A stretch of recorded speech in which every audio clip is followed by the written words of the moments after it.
할렐루야. 영혼의 쉼터에 오신 여러분 사랑하고 축복합니다. 한 주 동안도 평안하셨지요?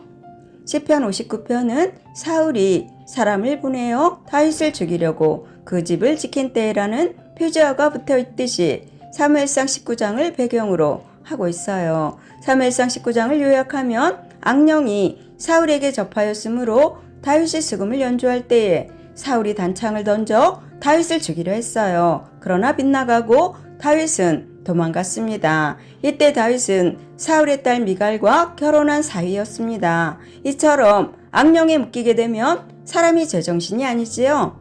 사울은 화가 나서 사람들을 보내 다윗의 집을 지켜주는 척 하다가 아침에 그를 죽이라고 했어요. 그러나 사울의 딸이자 다윗의 아내인 미갈이 눈치를 채고 다윗을 창으로 매달아 도망가게 했다는 이야기입니다. 이에 원수들에게 공격을 당하고 있는 다윗이 자신의 억울함을 호소하고 하나님께서 그들에게 보복해 주시기를 바라는 간구입니다.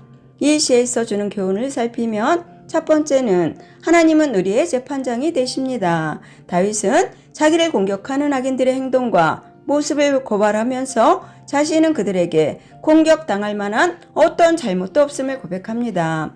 세상은 이익을 따라 또 관계를 따라 재판의 결과를 바꾸기도 하지만 하나님은 결코 그렇게 하지 않으십니다. 그 하나님께서 우리의 억울함을 판결하시는 재판장이 되십니다. 두 번째는 세상에 악인이 남아있는 이유는 우리에게 훈계하시기 위함입니다. 11절에서 다윗은 그들을 죽이지 마옵소서라고 간청합니다. 악인들을 세상에 남겨두어서 하나님께서 반드시 악인을 심판하신다는 것을 자기 백성들로 알게 해달라는 것이죠. 이 말은 하나님이 악을 용납하지 않으신다는 것을 가르쳐 달라고 하는 것과 하나님의 백성이라도 말씀에서 벗어나면 그들과 똑같이 심판을 당할 수밖에 없다는 가르침입니다. 세 번째는 하나님은 환난 날에 우리의 피난처가 되십니다. 하나님을 믿는 성도들은 세상 사람과 사는 목적이나 가치관이 다르기 때문에 세상으로부터 핍박을 당하고 환난을 당하게 됩니다. 그러니 우리는 두려워할 필요가 없어요. 하나님이 우리의 피난처가 되어주시기 때문에 다윗의 마지막 기도는 감사가 될 수밖에 없습니다. 다윗은 오랜 세월 사울의 칼을 피해 도망 다녀야만 했습니다. 표제에 의하면 사울이 다윗을 죽이려고 밤에 사람을 보낸 사건이에요. 그러나 다윗은 하나님께 탄식하지만 하나님의 구원을 의심하지는 않지요. 1절로 5절은 나의 하나님이자 이스라엘의 하나님이라고 고백합니다. 이 시는 나의 하나님이라는 고백으로 시작하고 만군의 하나님, 이스라엘의 하나님이라는 고백으로 마칩니다. 다윗은 그 하나님이 온 땅을 다스리시고 이스라엘을 통치하실 뿐 아니라 자기를 돌보시는 분이라고 고백합니다. 이처럼 나의 하나님이라고 고백할 수 있는 이유는 자신에게는 잘못이나 죄가 없다는 확신 때문이겠지요. 반면에 다윗이 생명을 해하려는 대적들, 곧 사울과 그를 따르는 자들은 악을 행하고 피 흘리기를 좋아하는 자들입니다. 그러므로 다윗은 하나님이 악을 행하는 모든 나라와 개인을 심판하시는 하나님께서 의인을 악인들의 손에 내버려 두지 않으실 것이라고 확신했습니다.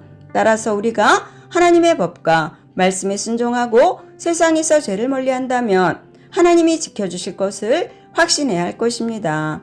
6절로 13절은 나의 유세이자 우리의 방패라고 고백합니다. 이 시에서 대적들이 개처럼 울며 성으로 두루다니며 마치 개를 연상시키는 악한 행위를 한다는 경멸의 표현으로 그들을 개에 비유하는 것으로 입으로 칼과 같은 악을 토하면서도 누가 듣겠느냐라며 교만하고 방자했기 때문이에요. 그래서 다윗은 하나님이 그들을 비웃으시며 악한 행동을 저지르는 모든 나라를 조롱하며 진노하시고 완전히 소멸하신다는 확신을 표현하는 것입니다. 반면에 자기에게는 그분이 요새가 되시고 힘이고 방패가 되실 뿐 아니라 하나님이 되어주신다고 고백합니다.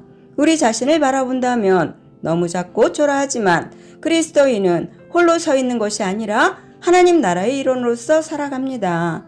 나의 순전함이 곧 교회와 하나님 나라의 영광입니다. 온 땅을 다스리시며 하나님의 백성, 곧 교회를 지키시는 하나님이 함께 하시고 보호하신다는 사실을 믿는다면 우리도 담대할 수가 있습니다. 14절로 17절은 나는 주를 노래하며 높이 부르오리다 라고 고백합니다.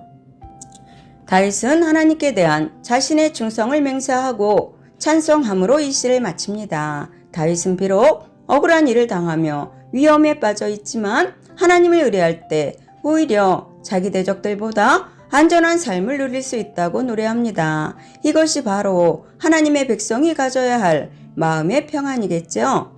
다윗은 다시 한번 대적들을 개에 비유하는데 앞에서는 악한 말을 하는 모습으로 표현했지만 여기서는 비참하고 굶주린 상태로 묘사하고 있어요. 다윗은 악인들의 당장은 힘을 가지고 이익을 얻은 것처럼 보이나 결국 비참한 결말을 맞이하는 사실을 너무나 많이 보아 잘 알고 있습니다. 그래서 하나님 앞에서 의롭게 살려고 했으면 하나님의 힘을 의지해 주님의 인자하심을 찬송하는 삶을 살겠다고 다짐합니다.